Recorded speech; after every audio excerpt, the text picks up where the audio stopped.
Tell your story, build your brand. artmedianorthwest.com. artmedianw.com. Now enjoy this conversation with Chris Nestlerode. Chris, thank you for being on the podcast. Thanks for taking the time. Yeah, absolutely. Yeah, awesome. So, can you describe your childhood, what it was like, and maybe one or two stories from back in the day? From back in the day? Yeah. Well, we can start off by saying you knew me as a child at some level. At some level. Early childhood was interesting. Literally grew up next to the train tracks, and was it the right side of the tracks or the it wrong was side of the other side of the tracks. Oh, I wouldn't man. call it the wrong side, but it was the other side of the tracks. Okay. You know, we used to have rock fights and play in the ditches and stuff. And so there's numerous stories of wrongdoings as a child. But from that, you glean where you don't want to end up. So I kind of took that as motivation of saying like, hey, I'm not gonna end up here. I'm not gonna, be an adult living in this shitty apartment complex. So on the other side of the tracks. On the other side of the tracks. There was the other side of the tracks, although it was a boys' home. So maybe we were on the other side, the right side of the tracks. Yeah, it's hard to say. Depends on the boys, I guess. Yeah. All right. At PSU, you were studying architecture. How did you get from there to your current business? So I studied architecture while I was actually working in an architecture firm. And I elongated my education just financially. Didn't want to do financial aid as little as possible, so I was going through just taking a class a term and paying it as I went until somebody, an advisor or something, told me, you have a 7-year window to complete within a curriculum, or else there's classes that you didn't take or that you have to redo. So I quickly hurried up, did financial aid, and did the last 3 years while I was working in an architecture firm. I graduated I started in college in 97, graduated in 2008. So, again, it was the long road. And as you may or may not know, in 2008, right, we had the recession, which hit architecture industry. There was, in the Portland area, it was I think they said it was a 50% unemployment rate in architecture firms in 2008, 2009, after the hit. So I was fortunate enough to be working in a firm, albeit the firm I was working at was specialized in infill housing and housing development, and that sort of tanked. And I had a history with disaster restoration, having worked in disaster restoration. You and I worked together in that field, and so I kind of hit on those individuals that I knew, and started to seek other forms of work outside of the houses and townhouses that we were doing. And over the course of about 1 year to 2 years, just in marketing, I was a lowly draftsperson, project manager at this firm, and I was bringing in more projects than the principals. And at that point, I realized, hey, I got something here, and so I made my way out and started this company on a wing and a prayer, and it just over time, just a lot of marketing, a lot of phone calls to people, and just building it up. And I think this month will be 7 years. Nice. So, yeah. So your company's Property Damage Solutions? Yes. And then can you tell us a little bit about what your role is and what your company provides, what services? So what our goal is, or what I like to say that we do, is we assess damage from major or minor events, from that matter, whether it's a tree strike, vehicular damage to a building, and all these are related to structures. We just did an investigation on snow load damage, fire damage, wind damage. And so what we do is we'll go in and we investigate what the damage is, what needs to get done, come up with a repair plan, and create a set of drawings to repair the house or business back to the way that it was prior to the loss, or in some cases people use that opportunity to say, hey, I always wanted to remodel my kitchen or do an addition, and they find that that's the right time to do something of that nature. So Yeah. and my role in that is, over time, when I first started out, my role was everything. Did the drawings, did the inspections, did the investigations, did the permitting. And as the business has grown, I've been able to parcel that out to different people, and my role now is to manage it and make sure that everything gets done on time. And I still do a majority of the inspections, and mostly just a client connection, working with the client, making sure their needs are met. Nice. So your clients are primarily insurance adjusters and contractors? Yeah. So yeah, in the industry, oftentimes when there's a loss as an individual, it's not a repeat customer. So it's not something that, as an individual has a loss, a tree hits their house, let's say, it's not something that's happened to them before, or even a friend of theirs, to where they can call them up and say, hey, who did you use when the tree fell on your house? Right. So a lot of times the first call is to emergency services contractors, or let's say it's the fire department comes out and secures the building. They will often contract to an emergency services company to do a free board up and maybe take the tree off the house, or in the case of a fire, board up the house and secure it. And then from that, a lot of, like I said, then an insurance agent, insurance adjuster would get involved and come out and take a look and write up a scope. And at the same time, a contractor would be doing the same thing. And so those would be the two areas that would contact us. It would be either an insurance company contacting us, asking us for a repair plan and, hey, how do we fix this? Or a contractor asking the same question, hey, we need to fix this. Can you help us out? When PDS steps in, it can save people a lot of time, right? Yeah, because process, our process and our goal is to move through it quickly. I mean, again, we've been, myself as a company, been doing this for 7 years, and prior to that, just being in the architectural and engineering world, and then prior to that being in the construction world, I have the ability to see what the damage is and identify what a repair is fairly quickly. And so we have the ability to put a plan together.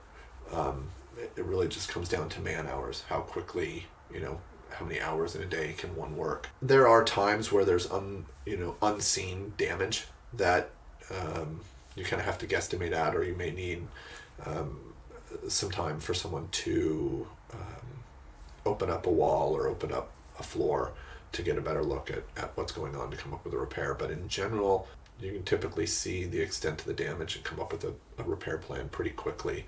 And then it's just a matter of executing that plan and then the permit process. Okay. So how does that save time in the process if let's say, insurance companies and contractors are kind of squabbling about how long and how to repair it, and PDS steps in? So with us stepping in those scenarios, what it does is it brings in an unbiased approach, right? So for the most part, the insurance carrier, their role is to do their client right and to address the claim. But I mean, they're also a company who's looking out for, they're not going to frivolously pay for something. And so they want to make sure that their dollars are well spent and that they're not paying for something that's unneeded.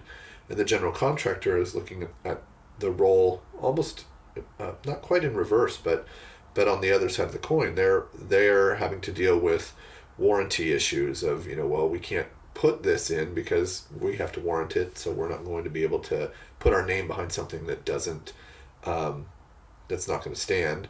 And so there becomes, like you said, this argument over, to what extent do we have to repair this? So bringing in a third party such as us, we don't have any skin in the game. Our responsibility is to the structure and to code to make sure that the structure is built back as required by code and that it's safe for the occupants, whomever they may be, whether it's current occupants or future occupants.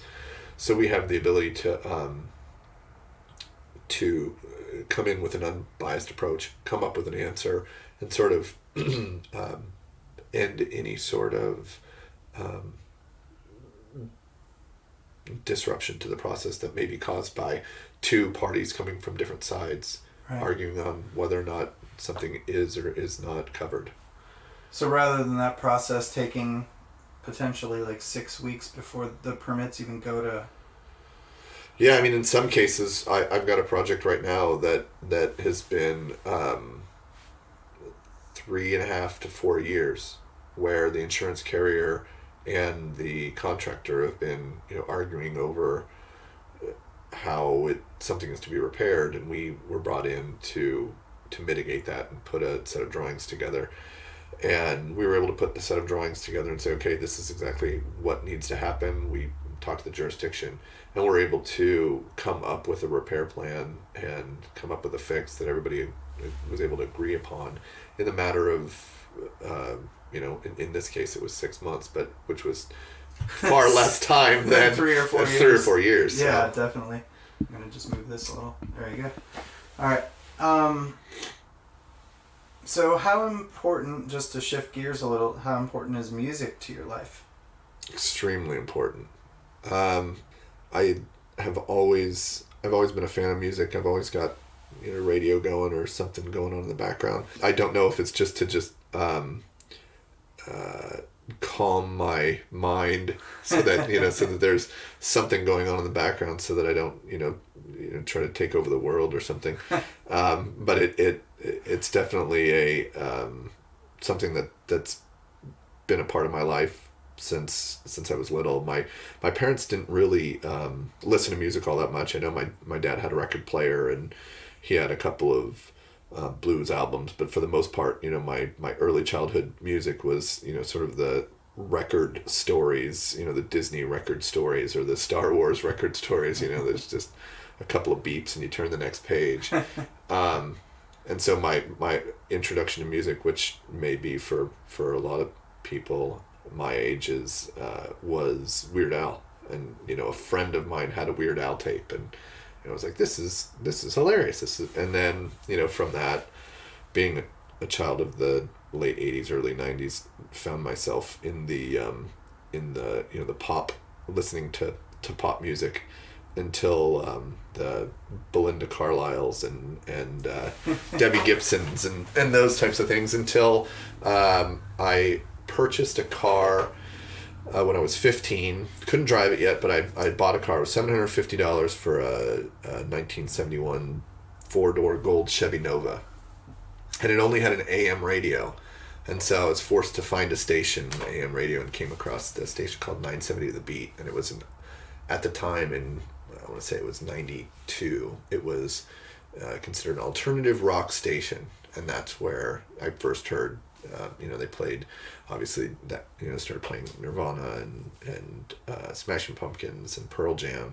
But they also played David Bowie and Talking Heads, and so the Ramones. And so getting an introduction to music that I'd never heard before. I didn't know anyone who listened to that type of music. I had a genre of friends who listened to, like I said, the pop hits, and then the other friends that listened to Led Zeppelin and Whitesnake. So right. I was like, oh, this is a completely different sound, and I sort of grabbed onto that and haven't let go. And I love going to concerts. I love having music on whenever I can.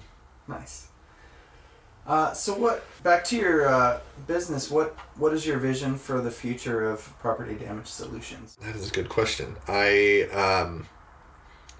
My goal has been to expand the business to other markets. So right now, being in Portland metro area, our major market is Portland, Southwest Washington.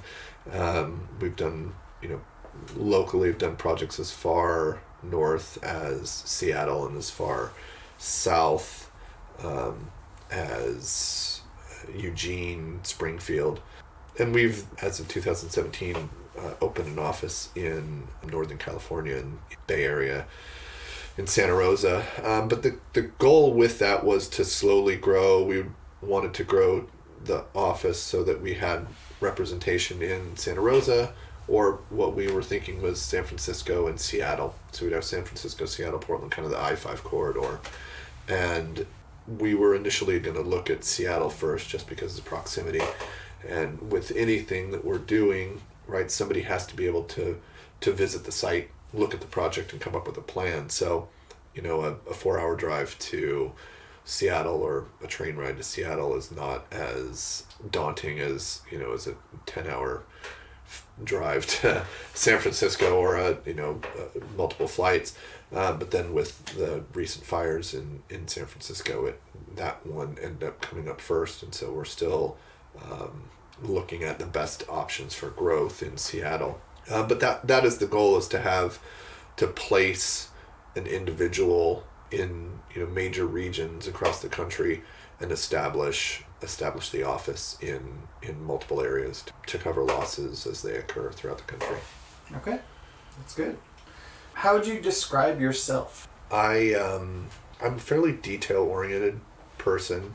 I'm not detail-oriented to where I can't respect the fun that is in life. The job that I do, it requires a fair amount of focus and requires a lot of detailed work. I mean, when we're talking about maintaining structures, but I don't let it get the best of me. I love what I do. I like the work that I do. I like my free time.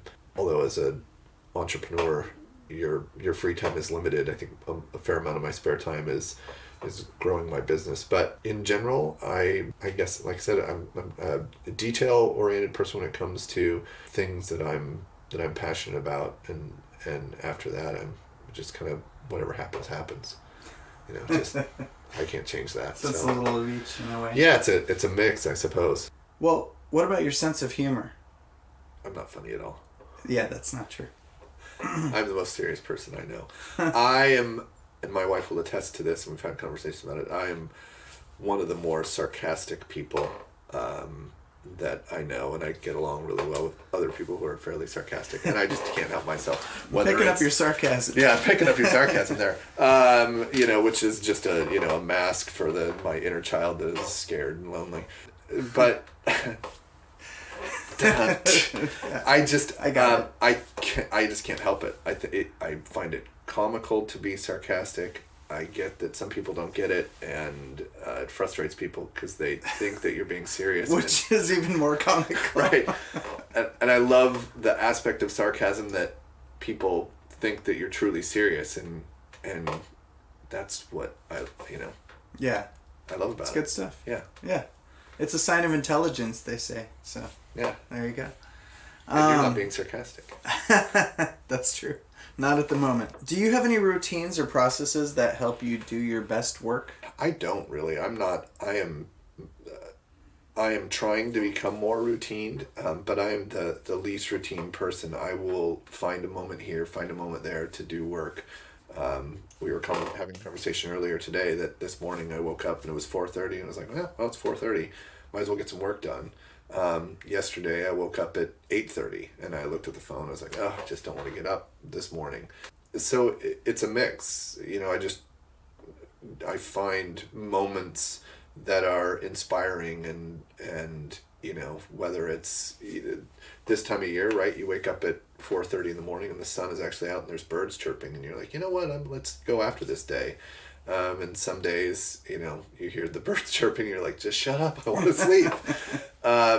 So it's all over the board. I don't, maybe if I was more routine, I'd be more productive, but I find these times of being productive just come when they come, and I try and notice those times and make the best of them, whether it's getting something done with work or doing something with my kids or my wife, or hey, let's go for a hike.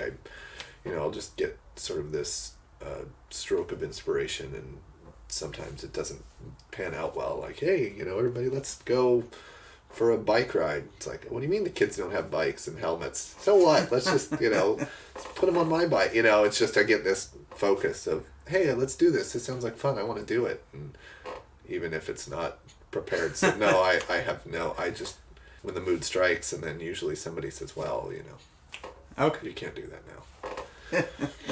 What are some important tips that you could give aspiring artists or business leaders? My grandfather used to say, find something that you like to do, become better at it than anyone else, and make money at it, and don't tell anyone else how you did it. And that was his life lesson.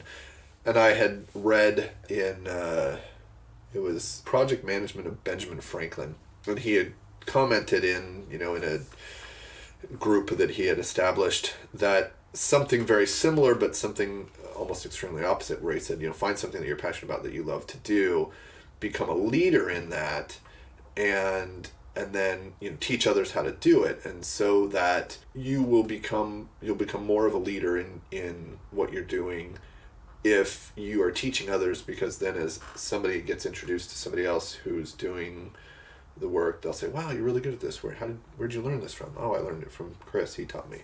Oh. And then through that, educating other people or helping other people to meet their goals, I think it builds your expertise. And so I would say, for any aspirations that you have, whether it's some form of art or business or whatever it is, it's just I think don't keep it to yourself. Just express what you're trying to do in many facets as you possibly can, to get yourself out there. It is scary to do. I started this company, literally had like about $400 in the bank. I had a baby, first baby was on the way in a couple of months, and I wasn't getting many architectural related projects, so I went back to doing some construction stuff. And I did a project where I had to dig a ditch to run some piping, and I'm like, yep, I'll do it. $250, I'll dig that ditch.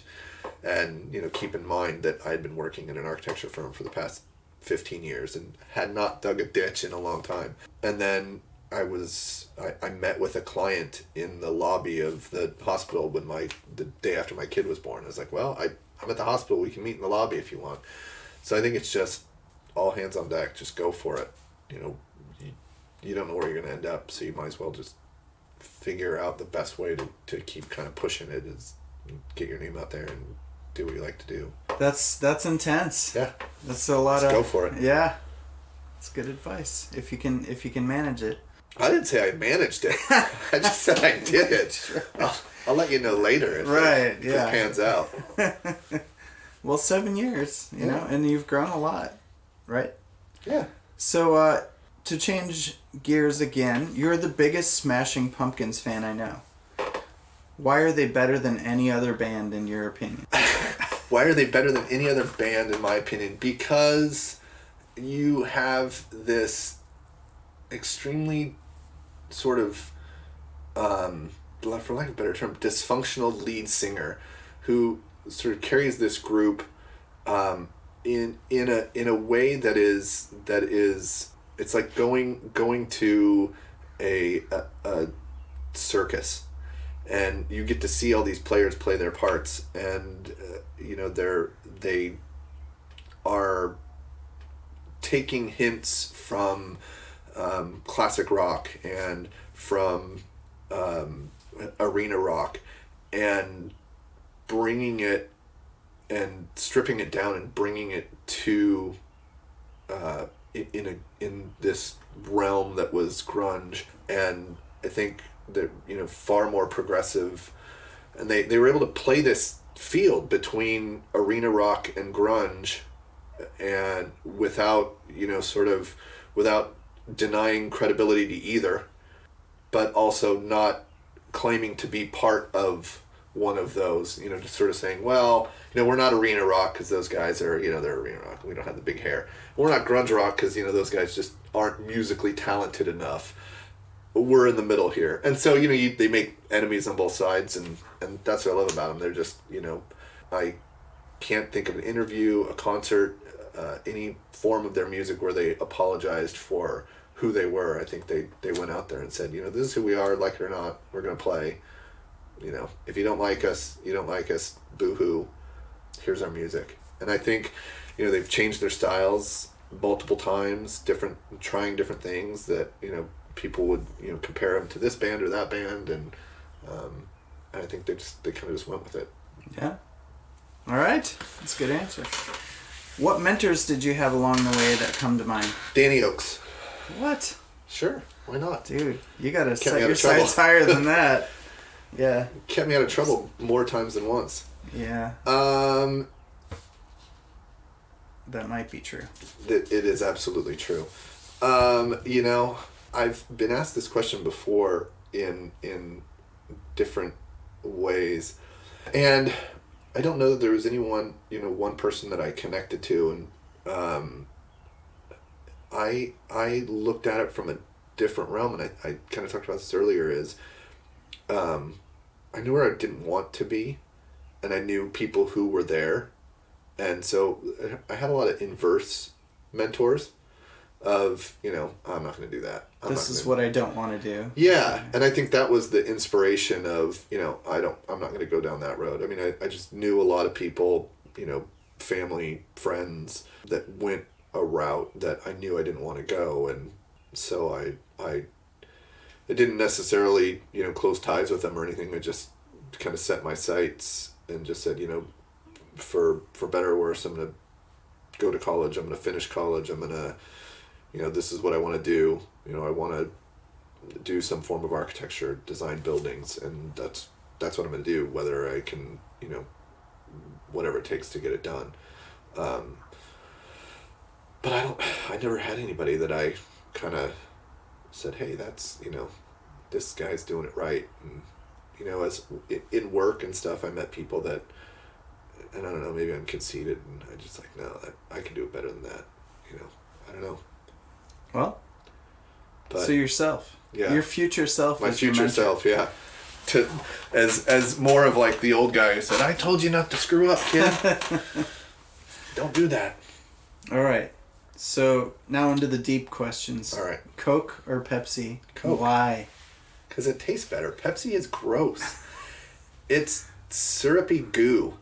And Coke, I wish that I was, I happened to have gone to one of those Pepsi taste tests in the 80s, like in some, and I would have just killed it. Yeah. I would have done a spit take in the guy's face and be like, oh, this is horrible. Like, because I can tell the difference. People are like, oh, I can't really tell the difference between. No, there's a huge difference. Coke is far superior. Okay. You heard it here, folks. All right, Coke, you can send us money. In your opinion, what are some of the best ways someone can learn the skills that you've cultivated? Skills that I've cultivated? Yeah. I'd have to first determine what skills I have. Again, I think a large part of what I do is twofold. It's building related. So it's understanding how buildings work, how they're built, how they fail.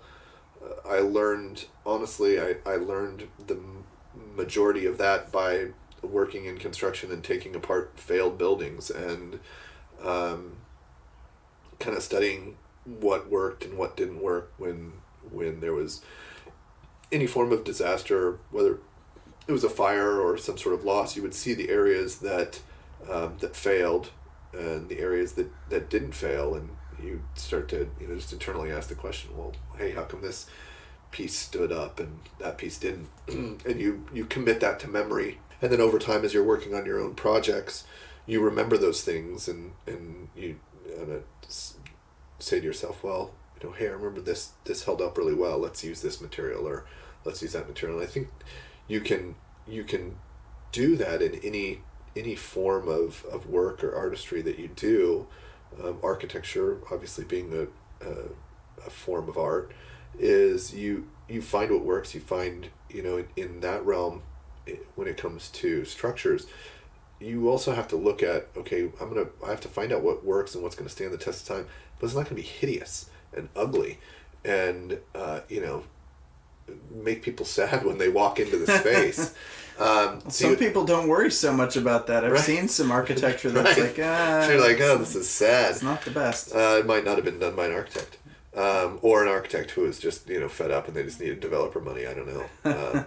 But I think you I was reading this book, and the architect was talking about how architecture and architects, the interesting aspect about it is that they're one of the arts that is produced that the users, the end users, might not be the client, and the end users may have no clue who designed the space, right? So in music, most people know the artist of a musical score or any form of music, and same thing with art. You recognize a painting, or you it's signed in some manner, but you walk into a lobby of a building and you say to yourself, wow, this looks really cool. You have no idea who designed it, or what Sure. their intent was, or what their thought was when they designed it. So you're designing for an audience that you'll never meet, that will never meet you, will never know, for the most part, who you are or why you came up with the design. So you have to design in a manner that is going to be the best possible solution for that situation, and hope that it stands the test of time. It's true. There's very few famous architects out there. No, and even if there were more of them, you wouldn't know them. I mean, if they were walking down the street, a famous musician walks down the street and you're like, oh, hey, you've seen him before. There's media attention. There's not, even famous architects. I can think of famous architects that are alive, and if I saw them on the street, I wouldn't recognize them. And Right. I've seen their pictures before, but not every day. Yeah. What pitfalls have you seen other businesses fall into, and how can people mitigate that risk? Cash flow is a huge pitfall. I think just whether it's too fast a growth or just not watching it closely, I think the biggest factor is cash flow. Is you have money coming in from whatever work it is that you're doing, or whatever you are producing, and those dollars have to translate to income for yourself, or employees or contractors, and they have to go towards infrastructure for your company to help your company grow. So I always, again, taking class in construction management and business management in general, I always just sort of use the rule of thirds and saying, okay, a third of whatever you develop or whatever monies you get, a third of it goes to the business, a third goes to the principal, and a third goes to the the individual who did that work. So when it's you and you are that individual, you have to remember to give yourself a third. Give a third to the company for growth, and then you have this other third, because you are also the principal, and you are also that you have to decide what's the best use for that. And I think a lot of people say, hey, I'm going to take 2/3, and then this third, and then I'm going to give 2/3 to this. And I think you have to just balance based on what your work is and what your goals are on what's going to be the best solution for your business to help it grow. And I think cash flow is a huge component of that. So with those thirds, how does that, where do taxes fit into that? Typically what we try to do is each quarter get an idea of what the taxes are, and part of that third is putting money away for taxes, or anticipating what taxes are going to be. And it's tough because you can do quarterly, you can do each month, look back and see what you generated in income, but there's so many variables with taxes. I bought a new computer, so that's tax deductible, but it can be amortized over a period of time. So it's so variable month to month that it's hard to track. You really have to go, and that's why they do quarterlies, is each quarter you look back and go, okay, how much money did I actually make? Right. And then to help you plan for the next quarter, to say, okay, hey, I'm behind the dime a little bit on taxes. I'm going to have to pay more in taxes next. And then you get a big project and you generate a bunch of income and you're like, well, shoot, now I have even more tax. So I think it's easy to get behind the dime on that. And I think, cash flow is a big piece of that, is when those dollars come in, knowing how you're going to allocate them. Yeah. And because I think with small businesses, especially, I think you get to the end of the year and you just go, wow, I had that much in taxes that I had to pay. I mean, it hurts. I think, when you're a small business owner, if you have the opportunity, that's why, IRAs and things exist, to allow you to save money at the end of the year that's not going to get taxed, and help you reduce your tax and help you to actually save money when you're an entrepreneur that's, biting and scratching for every nickel you get. Yeah. How should people go about finding their purpose? I have no clue. Mine fell into my lap. I think I guess I always knew that I liked, I liked building things. I liked, I'd go to the river and everybody be playing in the river and I'd be building forts with rocks and, little townships and things. But I think everyone has gifts. Everybody is given gifts, whether they like it or not. My wife was listening to an interview or a podcast or something, and it was a I don't know if he was a motivational speaker or whatever, but his tagline was God don't make no junk, right? So this thought process that, hey, we all have talents, we have things that we enjoy doing and that we're good at, and I think it's just having the ability to recognize that, to step back and recognize, like, hey, I really like doing this, I'm really good at this, and fostering it as best as you can, and just getting into it, finding ways to make money at it. Well, monetizing it is sometimes the challenge for certain certain gifts or talents. That is the hard part. Yeah, finding an audience that will pay for that thing. Yeah. I don't know how you translate it into dollars. It depends on the thing, I think. I think some things are easier to translate into dollars than others. Yeah. Yeah. Needs, for instance, apparently translate well into dollars. Everyone needs one. Yeah. How has technology changed your work over the years? I started doing drafting in high school. We did some hand drafting, but for the most part, we were drafting on computer. So designing on a computer has always been something I've done, but now a lot of the design and a lot of the conceptual design is done in 3D, whether it's a Revit program or SketchUp or something, where I think more and more people are accustomed to seeing virtual rendering of what a building's going to look like or what a space is going to look like, and I'm hearing that more and more from clients of, I have a project right now where a vehicle hit a house and they had a custom brick and it can't be replaced, so they're trying to determine what the best brick option or stone option or plaster will be. And in the past, it would be something that we would do a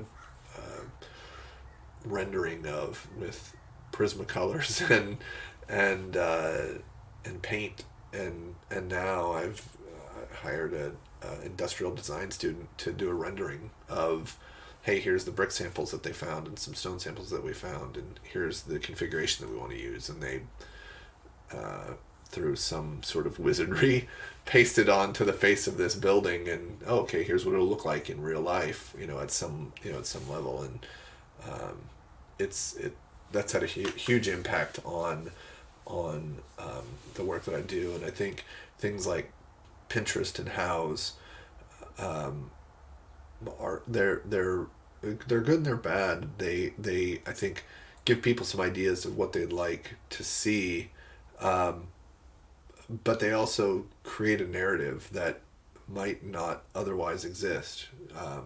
That people see something on Pinterest and they're really excited about it. And then the next thing you know, every house that you're working on, it's the same kitchen over and over again. You're like, Pinterest, damn you! You've created this monotony of subway tile and granite, and because people see it and go, well, this is what everybody wants, and this is what the cool thing is. And I think the other thing too is that with shows like Flip This House, Property Brothers, things like that, I've noticed that the expectations for the amount of time it takes to design something, people assume but Property Brothers you can did do it it in a weekend, right? Yeah, Property Brothers did it. They met with them, and then the next day they had this design, and like, you realize that's an edited show, right? It was probably like a month later that. Why can't we just do a 3D? Can't you just do it right here, right now? It just takes like 45 minutes, right? And yeah, I could do a 3D of a house in 45 minutes if you wanted. It wouldn't look very great, but it would be a 3D of a house. Congratulations, here you go. And so I think that aspect, technology has changed where the expectations, the time, that everybody talks about emails and stuff coming in and handing this now, and I think the expectation of how quick things go, and I think when it comes to architecture, art, music, any form of that type of expression, it takes time. Writing takes time. Yeah.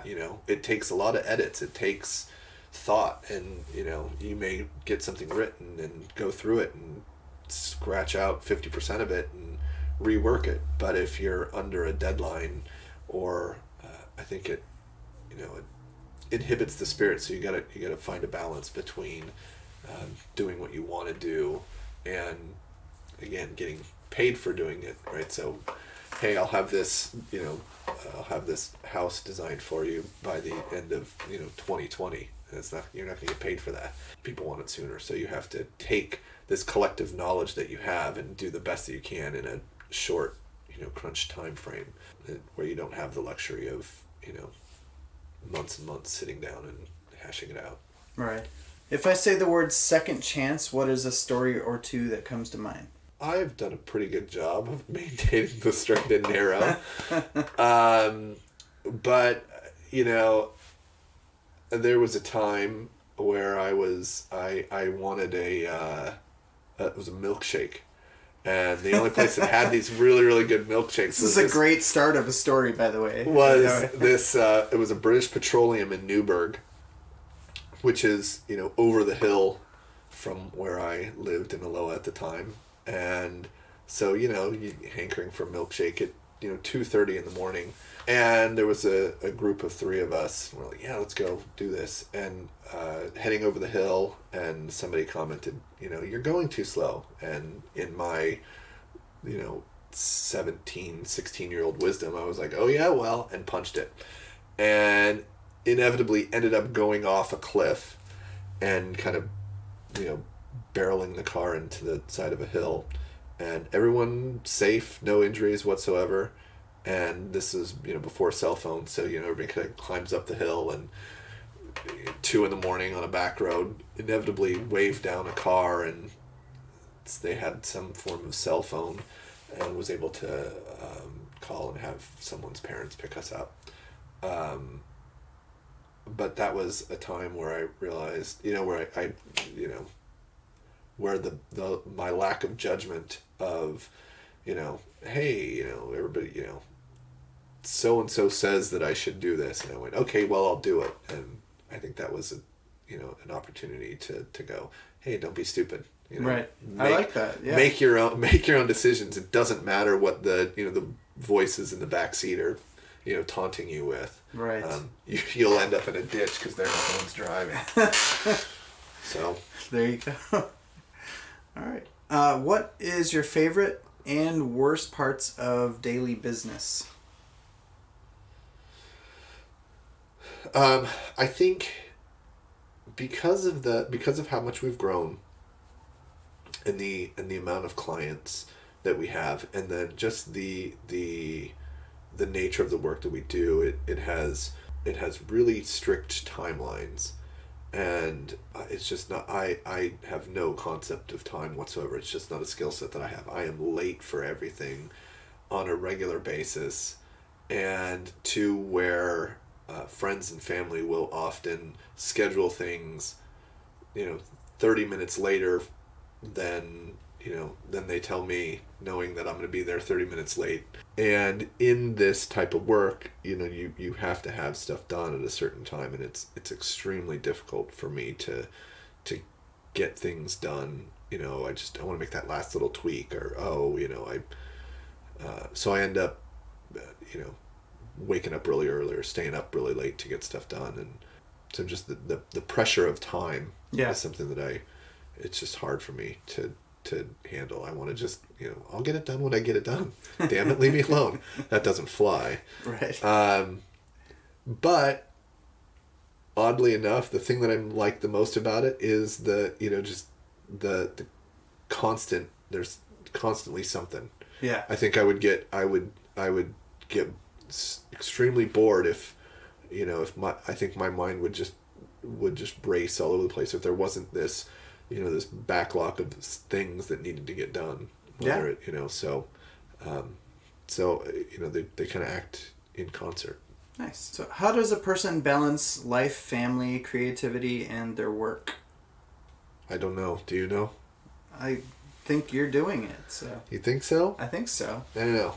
You have to make the decision, I think, of what comes first in any situation. I try to, and I don't know how one does this, but I try to say, hey, my family's going to come first, and then you balance it out on the back end, that hey, if my kid wants to go do something, or my wife wants to, hey, let's go hiking this weekend, and I know that I've got a lot of work to do, I internally balance it and say, okay, hey, we're gonna do this thing, we're gonna have fun, and then I'm gonna work late one night, and I'll wake up before everybody else. I'll get up at 4 a.m. Nobody else will be awake, and I can get a bunch of stuff done. And so there's sacrifices that, in my eyes, like, sleep is a sacrifice, but that's why caffeine was invented, But I think you just have to make the decision of what's important, and I forget often. I'll say, oh, I'm going to get this done. And my kids are like, no, just one more underdog. And like, I can't do another underdog right now. I got a conference call. But, you realize that there's a season to everything. And at some point in time, my kids aren't going to want an underdog and aren't going to want me to sleep, in the bed with them. And I will be sitting at a computer doing work. And I'll say to myself, oh, I probably should have done one more underdog. Or I should have, laid in bed with them longer. So I try and think about that now, realizing that, my oldest is 7. You don't want to have a cats in the cradle moment. Right, I don't. Yeah. I don't want that. Right? How important is it for you to be able to pivot in any given situation? It's constant. It's extremely important to be able to, because you're constantly adjusting to, and I don't know, maybe I do it wrong, but I have a tendency to, it's kind of like what I call mini trucker magazine. So in the movie Clerks, right, they're talking about the there are people that coming in, and oh, you should see the barrage of stupid clients I get, right? And it's talking about this one guy, and the guy comes in and goes, do you have hubcaps for a 72 Pinto hatchback? Ooh, mini trucker magazine, right? Just that switch. And I think I do that regularly. That oh, a phone call, and then you heard the buzzing of my phone. What do they want? I wonder, do they need to answer it? What do they need? And it's like, no, Chris, focus on what you're doing. And it's like, so we have the computers off, because if I see an email or something, and I think with emails something pops up and go, oh, I need to address that. It's like, no, set that aside. Right. Finish the damn thing you're working on. I get easily distracted by those types of things. So I think being able to pivot is huge, because you have to be able to know when to pivot and when not to, and say, is this important? Do I need to address this right now, or can this wait a moment? What are some difficult times you've faced as a business owner? I'm going to go back to cash flow. I mean, early on in the business, it was hard to have to have dollars and try and figure out, how you were going to make a living, where you were going to get money, whether or not, I knew that the business was going to work out well, but in this industry, in the insurance industry, there's a term, slow pay, not no pay. So I regularly would have had insurance, not so much insurance companies, but when contractors, it would take them a long time to get paid from the insurance companies. That it would be sometimes a year. So you're doing a project and it's like a year later you get paid. So when you're front ending a bunch of work, right? So I leave the company that I'm at and I'm starting projects, and I start a project that takes me 2-3 weeks to do, and I know I'm not going to get paid for 60-90 days. Yeah. So, I think cash flow, makes a huge impact on what decisions you make and how you make them. And what are some difficult times you've faced in life in general? I think the most in life in general, I think the most difficult was my dad passing away. And he passed away. He wasn't young, but he was, he was in his, I guess he was young. He was in his early 60s, and didn't have kids yet. I was married, so he got to come to my wedding, but and we didn't have that great of a relationship, but we're starting to build our relationship at the time. And so there was that realization of, he's never going to see my kids. He's not going to see that, I told you I'd finished school, and all this stuff. And I think sort of overcoming that and realizing, like, it is what it is. You're just going to, move forward.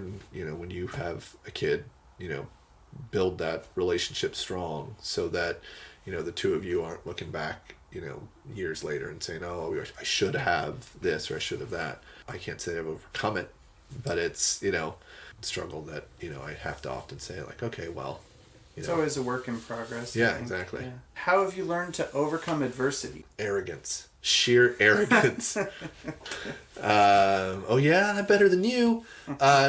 No, I mean it's a funny thing to say, but there is an aspect of that, right? That you have to believe that you are the best at what you're doing, and believe that to believe that you can do it. And there is a level of arrogance to be able to do that, not to a level of swagger where you're, cutting other people down, but, just internally saying, realizing that, hey, you're good at what you're doing. Don't let somebody else, or, hey, I didn't, because a lot of times I'm like, oh, no, I didn't get that project. Should I have, were my fees too high? What was it? And, at some level you have to just say, well, you know what? I know that I did the best that I was going to do. So, if somebody else got it, then, they weren't better than me. They were just better for that situation. And maybe they weren't better for that situation. Maybe the client was just an idiot. They picked the wrong person. I don't know. That can happen. Right? But yeah, I think that's the best, in my opinion. That's how you overcome adversity, is you just stay positive about yourself and what you're doing. Nice. Well, you got to be able to back it up too. No, you don't. Just be arrogant. Just say it till other people believe it. Yeah. Okay. What is your solution to combat wildfire damage to homes? The sustainable structure, at least one of those things that you were talking about. So what we've been looking at. The wildfires have been a huge issue in California, and we have been designing some houses lately that are ICF houses. So they're concrete formed houses that are done with insulated forms, and then pour concrete in the middle. And we're doing a house right now that is walls, roof, floors, all concrete, interior metal studs, tile roof, sprinklers on the inside, just trying to, they're in a fire hazard area. There's the likelihood of a fire coming through is high, probably not to the level that came through when it did, but the likelihood that it will happen again is fairly high. And so, there's things you can't do. I mean, they talk about, clear the area around your house and have distance, but When you're in a somewhat urban setting, you don't have that luxury of distance. You don't have the luxury of, my neighbor is, an acre away or whatever, so I can protect my house a little bit better. When your neighbor is 3 feet from you, and they're 3 feet from the other person, and so on and so forth, if a fire starts, its ability to jump to the next house is pretty high. So we're looking at resilient design efforts that will inhibit the spread of a fire from one house to another, and also trying to do it in a way that is architecturally and aesthetically pleasing. I mean, you can design a giant concrete box that is a bunker, but people still have to live in it. It has to have some appeal. Yeah, and I think the biggest part of it is you're going to have windows, you're going to have doors, you're going to have openings, and fire-rated windows and doors are extremely expensive. So you have to attest to the fact that there's a likelihood that fire is going to get in, but if you can build the rest of the structure out of stuff that is has a level of fire retardant to it, you can sustain the structure, and maybe the loss is to contents and minor finishes, but for the most part you can remove those finishes, remove all those things, and rebuild with the structure still intact, and not have to literally start from the ground up. Yeah. So there was you have other types of sustainable properties that you've, or not properties, but structures that you've looked into designing for flood zones. Yeah, we've done a lot of on the coast, building in flood areas. There are a lot of design options now that essentially say, hey, the area is going to flood, let the water come in, because a lot of times in a flood scenario, the water will come in, and it'll come in with such pressure that it'll knock a house off a foundation. Mm-hmm. So they have breakaway vents and things that the water will just flow, and you set the foundation deep enough so it's stable during a condition where it could be washing out dirt and washing debris up against the house. So designing for impact, designing for loss of soil around a foundation, making those kind of determinations ahead of time.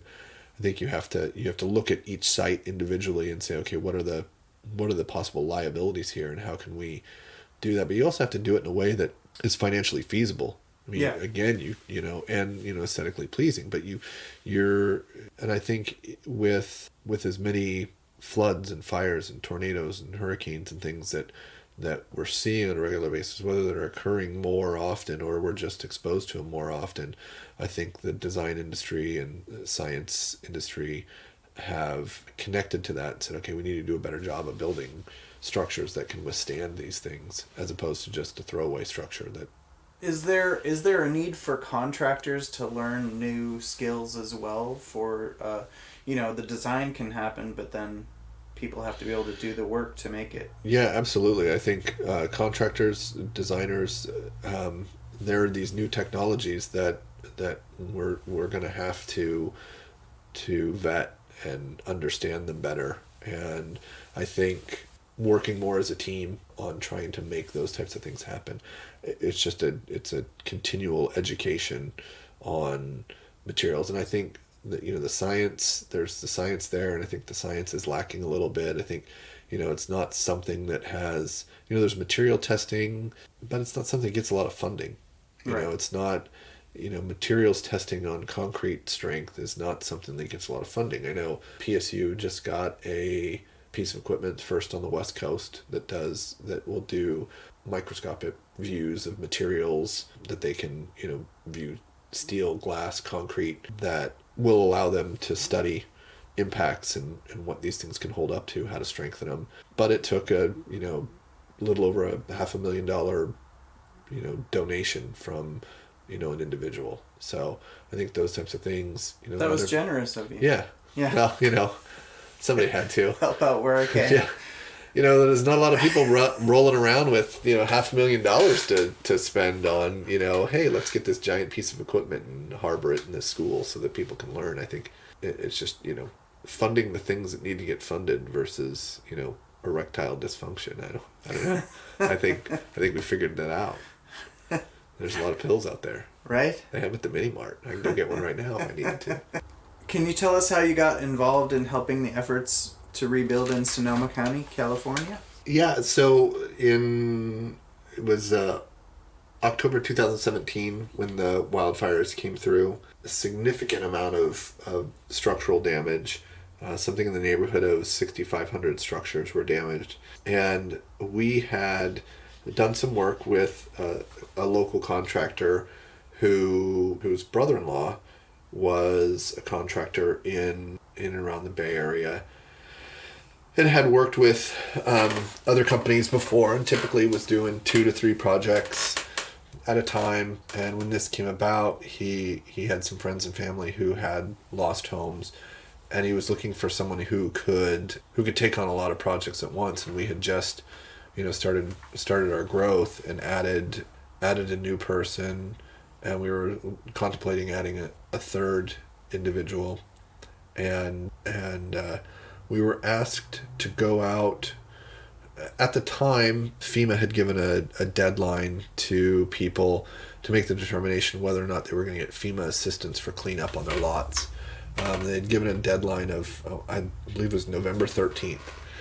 And they had to decide whether or not they were going to have FEMA clean up and how much. So people were trying to make the determination whether or not their foundations were still stable, if they could build on the existing foundation, or whether or not the foundation just needed to be completely removed and started over. Because at the time, FEMA was saying, hey, if we're going to come in, we're going to do the demo, we are going to scrape the lot down to nothing. We're not saving anything. We're not, we're just going to scrape it, throw everything away.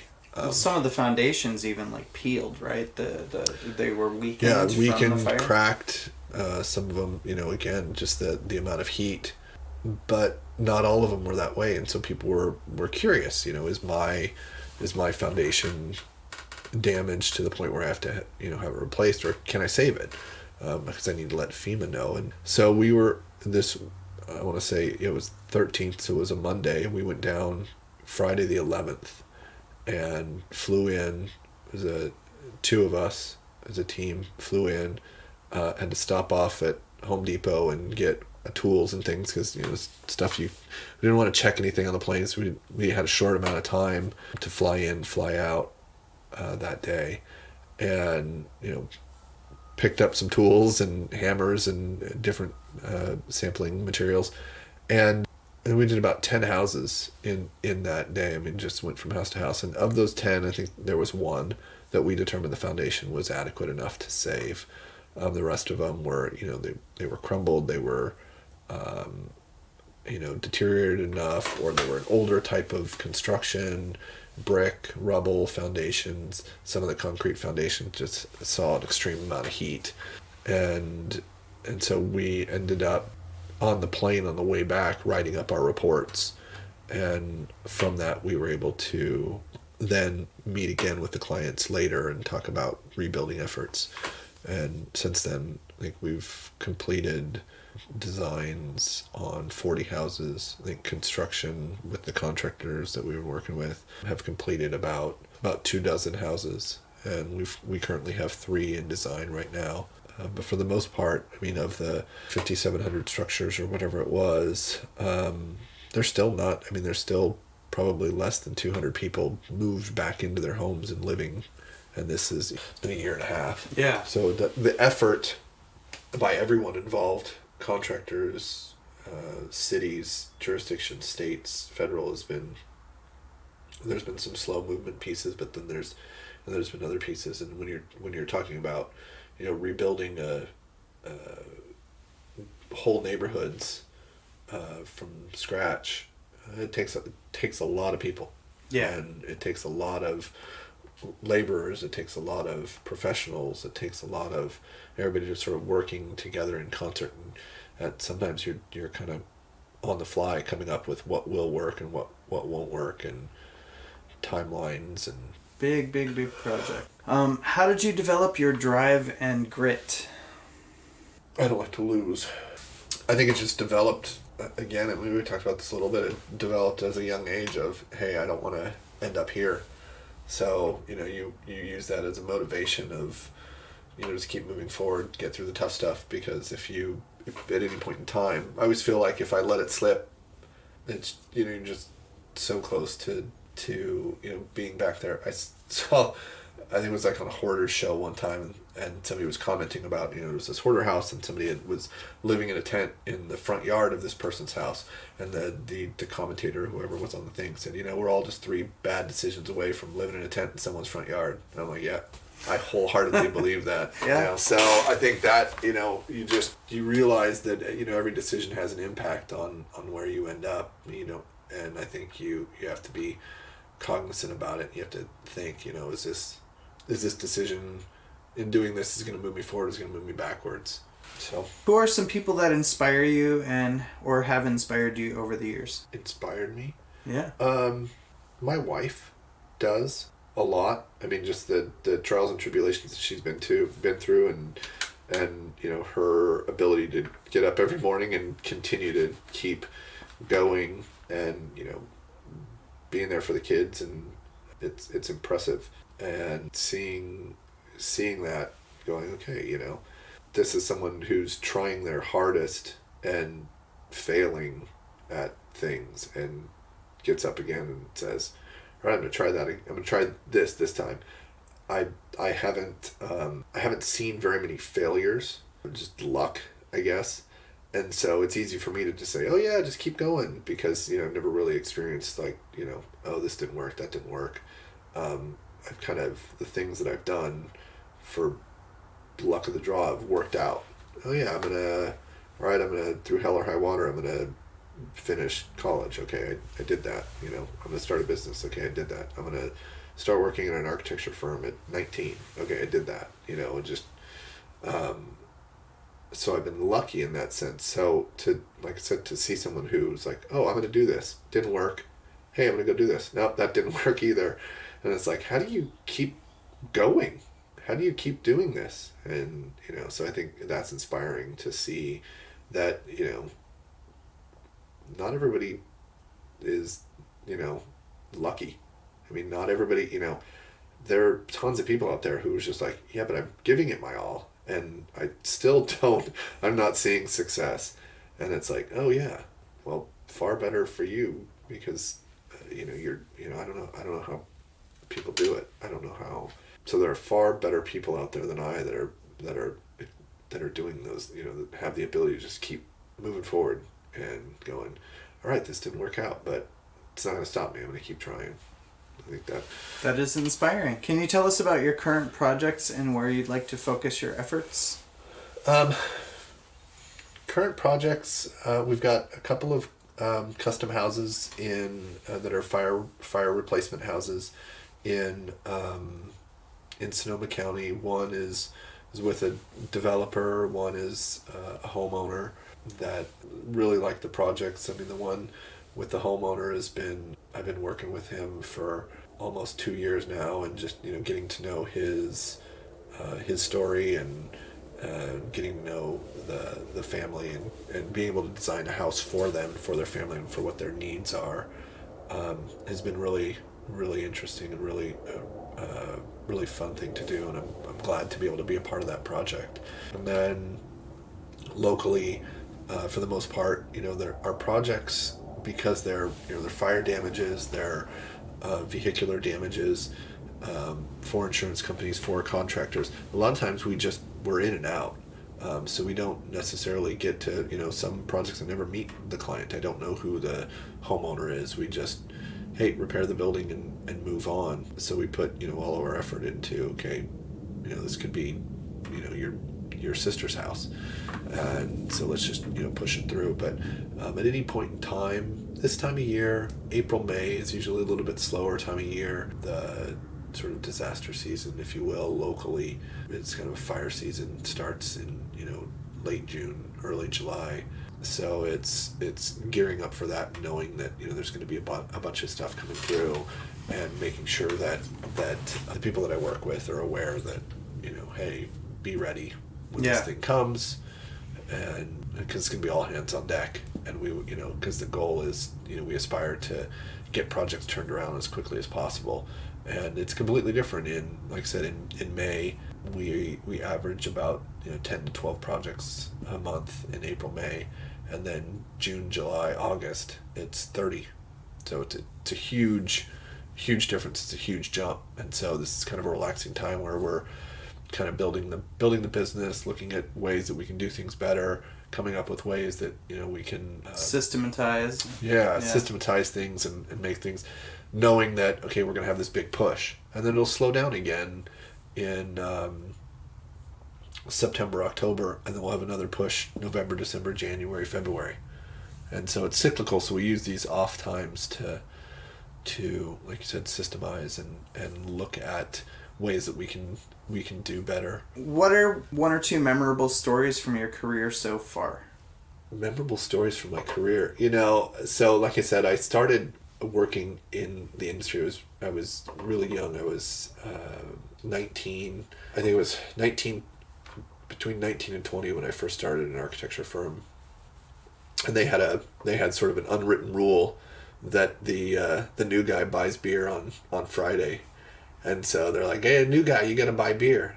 And I said, okay, that's fine, but I don't have an ID, so can somebody come with me? And so I was sort of branded with that at the first firm that I worked at. And it just having always been the youngest person in the work that I've done has always made it interesting. And now being 41, still a lot younger than a lot of the people that I work with, but I'm starting to work with some people that are younger, and being able to be that person that all of a sudden says, wait, you weren't born when Nirvana's Nevermind came out, and all of a sudden realizing what the people meant when they said you weren't born when some Rolling Stone album came out and Led Zeppelin came out. I'm like, okay, yeah, it wasn't a big deal. Now I get it. I'm like, holy hell, that is a big thing. But no, I always thought that was funny that just as young as I was, just this realization of okay, and again, I remember doing things that I always tell people that I'm like mentoring or working with, and they're like, well, how do you know this? And I'll say, this guy fucked it up before. Everything that I know how to do is because I've screwed it up once. Yeah. And I'm like, I'm not screwing that up again. And I can think of one where I was doing when you're a drafter, a lot of times somebody will, they'll have something, they'll make red lines and they'll draw up, okay, you need to do this, and they'll hand it over to you, and then you draw it up, and then you print it out, hand it back to them, and they go through it and they mark it up. It's like, it's like constant school. The teacher's always like, oh, you did this paper wrong, here you go, do it again. And I remember I was doing some details of some door and window jams, and I had and I spelled it jam, as in like a jam jar, and the guy just looked at me, he's like, he shakes his head, oh, and he's like, puts the B on there. And I'm still looking at it. He's like, it's jam, not jam. It's not, you don't eat it. Oh, right, I get it. And so, things like that, I just, these, times that I'll still be drawing something and I'm like, oh, yep, screwed that up before. Don't do that. Tough way to learn, but you learn. It is. Yeah. It is the way you learn, I think. What would be your advice to 16-year-old Chris if he would listen? He would not listen. Danny Oakes knew 16-year-old Chris. He would not listen. I guarantee you. My advice would be to grab him by the neck and say, damn it, listen to me. Now, I would say, no, you don't need that milkshake. And, pay attention when you're driving. It's good advice. School does make a difference. Don't be laissez-faire about it. You got an F in German because you didn't show up, not because you didn't like the class. I think it's just slapping them around a little bit and saying, come on, man, you're smarter than this. You should have told your teacher your extracurricular German activities, like sending faxes to Gustav at NRK in German. In German. So he could correct it for you? But, they don't... what they cared about was that you showed up for first period, which is at some god-awful time, like 7:30 in the morning. Who does that to a 16-year-old, Yeah, I guess I was a little older when I had 8 o'clock German classes, but I worked until 4:30 in the morning, so... Yeah, but you were in college. You were in college, so you were paying for it. Yeah, I paid for it. That's right. I paid for it all I'm right. still paying for it. That damn Hot Lips pizza. So he wouldn't listen. No, absolutely not. You know, I know. even if I traveled back in time and was like, no, trust me, I'm you in the future. Like, whatever. People's stories have multiple layers. You're no exception.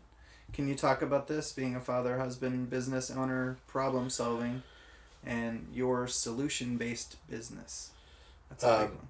That is a big one. I mean, because it is a solution-based business, because the company is its goal is to kind of fix issues once there's been something. I have taken advice from a boss that I had, who's the principal of the company that I was at, and he would always say to me, he's like, you're trying to fix the problem. Quit trying to fix the problem. Just get rid of it. And so, I started to look at things from that standpoint of, as opposed to saying, well, if I move this over here and I move that over there, instead just say, okay, step back a little bit and look at it and like, why are you trying to fix this issue? Just get rid of this thing that's causing you this heartburn. Look at it in a different way. Why is it causing you heartburn in the first place? You're not going to be able to fix it. You can't fix it. So, remove this component or find another way to do what you're trying to do, but don't try and fix this thing. Right. Solve the problem. Don't just fix it. You got to solve the problem. And I think I do that a lot in work. In life, it's a little bit harder. I have a tendency to, like, hey, I want to fix this. I want to fix that. Let's fix this. Let's fix that. Oh, let's, as opposed to stepping back. And so I think, taking advice from myself in my work, doing that more in life, I think it's a little bit harder. It's easier to do in work, I think, because maybe the consequences aren't as drastic, because you have a little bit more carte blanche in work to remove pieces and say, okay, this isn't working, that's not working, we can pull that out. In life, that's not the case. You can't just say like, well, you bother me, you're out. Right. Or hey, I don't, whatever the thing is. I don't like, I can't not have seasonal allergies and asthma. I'm not going to just be like, oh, that's gone, so you have to like, okay, how do I, do I want to wear a face mask when I mow the lawn? No, because I look like a jackass. But I also don't want to sneeze for the next 6 hours because I didn't. So, that there's a good component of like, okay, quit trying to fix the problem. It's like, okay, well, maybe if I do this, it's just like, no, just get rid of it. Put a mask on. You put a mask on. Okay, this is great. Now I don't have any problems. You're like, yeah, but you look like an idiot. So what? But, those you see a lot of people looking like idiots every day, right? Yeah, there's tons of idiots out there. You're no exception, man. Come on. If someone wanted to develop a business, how should they start? I think it really depends on the business, but I think in general, like I said, I started in the least possible way of doing it. I just stumbled into it. But I don't know that I have an answer. I think you just have to decide, and you have to have, there's got to be some dollars there somewhere. But I think you just have to decide and say, okay, this is what I'm going to do. And there's a possibility that I'm going to fail. And there's a possibility that I'm going to fail miserably. I wake up at the beginning of every month, and I am wholly positive that is the month that I'm not going to get any new projects. So it'll be like the 3rd, 4th, 5th of the month, and I haven't gotten a phone call about a new project. I'm like, this is it. It's over. That was the last. And then, then I'll get a project. I'm like, okay, well, we got one project. All right, and then more and more stuff comes in, and, you call people and you're like, hey, how how the kid, what's going on? You got any projects that, just, kick in your networking skills. But I do it every month. Every month I assume, okay, this is it. I read Who Moved My Cheese. I know that, don't just hang up your shoes. And I think that's a big part of it, is just you go after it, but you go after it assuming that, you have some level of assumption that it's going to fail. And I think allows you to drive a little bit harder and say, okay, if I don't do this, it's going to fail. And Yeah. you know what, I don't want to work at the McDonald's drive-thru anymore. I'm done with that. I want to do, I want to do something You different. did that. I did that. Yeah. Yeah. And I don't want to do it again. That was a long time ago. I did like, working, when you had to clean up the ball palace, because all the kids go out and you clean it up and you're like, I got free reign to the ball palace today. See? Sure, it was smelly and weird, but, it's a ball palace. Who said there weren't benefits to working there? Right. So what would be your advice to aspiring musicians and artists? Just to keep going. Like I said, you're gonna fail. It's gonna happen. Don't let that be the thing that defines you, unless it's the thing that pushes you.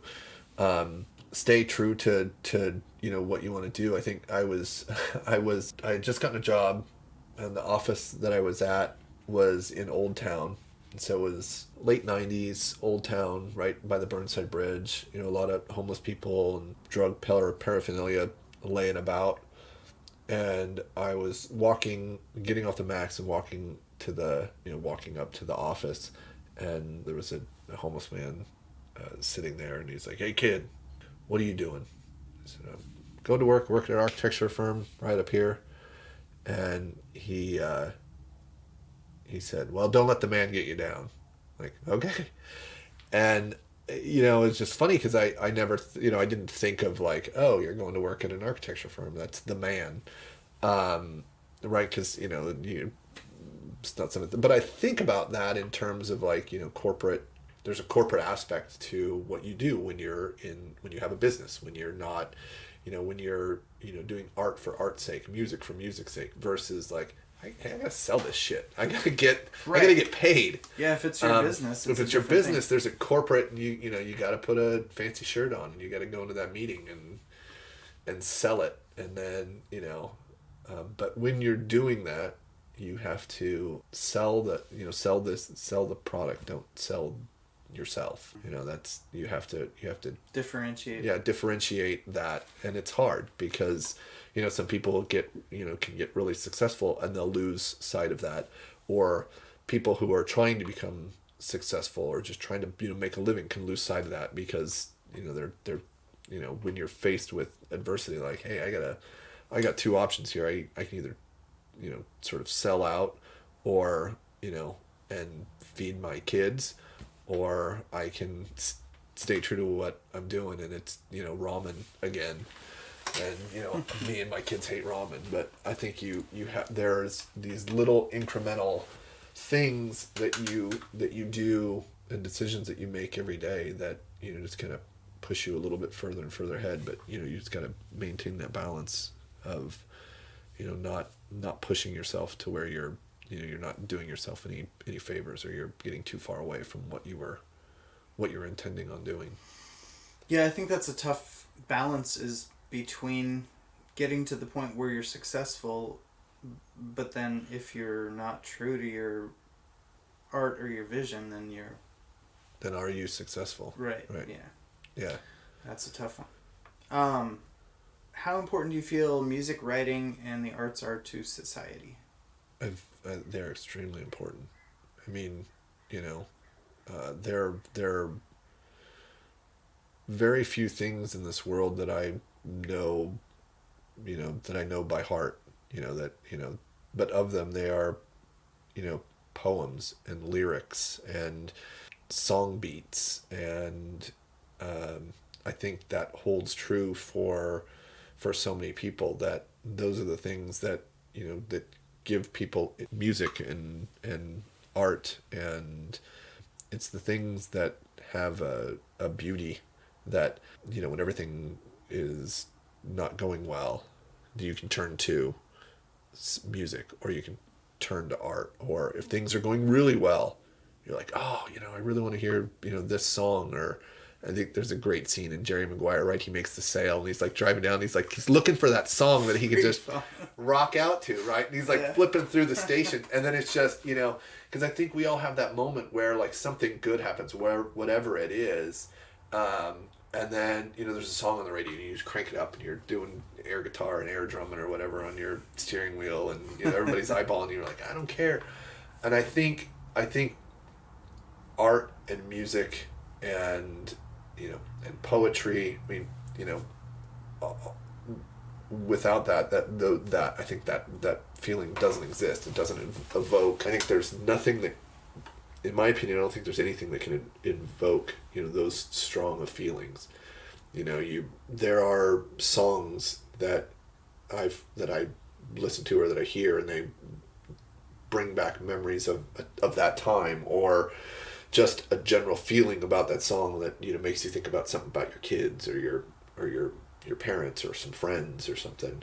It doesn't even necessarily have to be a song that existed at that time, but I think it invokes a feeling, and for me, I tend to utilize music as a barometer of emotion. Oh, I'm feeling this way. Like I'm gonna listen to this type of music, or hey, maybe today I'm gonna listen to some Def Leppard, and then tomorrow I'm gonna listen to some Portishead, or it's always music. It's always got to be some music going on in the background. Nice. So why did you start your own company? I figured I could do it better than anybody else. I'd worked at companies before, and like I said, it's a bit of arrogance, and it was just, what, I can do this better.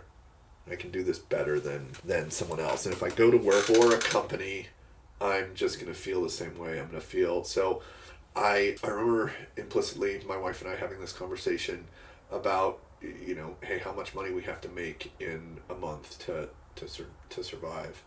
And I started the company in June, and you're sort of riding high again. Like I said, this business is cyclical. So in June, July, August, things are booming. So money, projects are coming in or making some money, and we're able to pay bills. And we weren't saving any money. We weren't caught up in the first place. So even thinking about like, oh yeah, let's put some money aside. No, that wasn't even a thought. That was like, all right, we got all the bills paid, and now we've got some money for groceries. And then my son was born in September, and the thought process was, okay, September, October are slow months.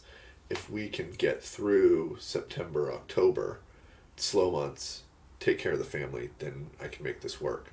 And so you get through September, got through October. Okay, now if we get through November and get into December, and then it's just, and like I said before, it's every month. It's just, all right.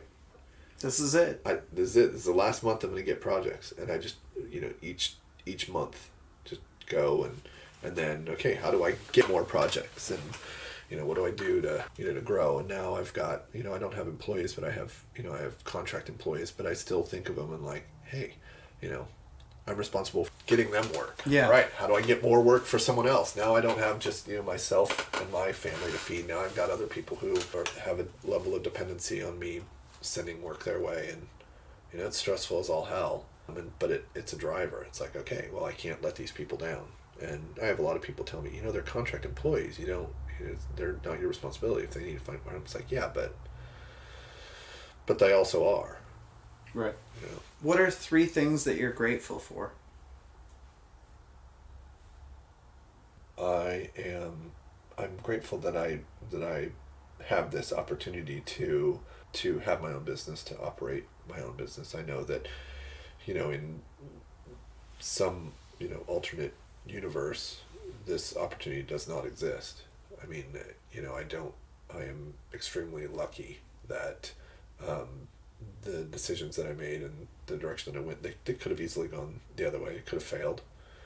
I don't know, any one thing that I did that kept it from failing. And like I said, at any time, it's like just go downhill. So I'm grateful that I'm getting to have a company, operate a company. I get to work from home, which even other entrepreneurs, small businesses, it doesn't necessarily work. If they have clientele, they need an office, they need a space.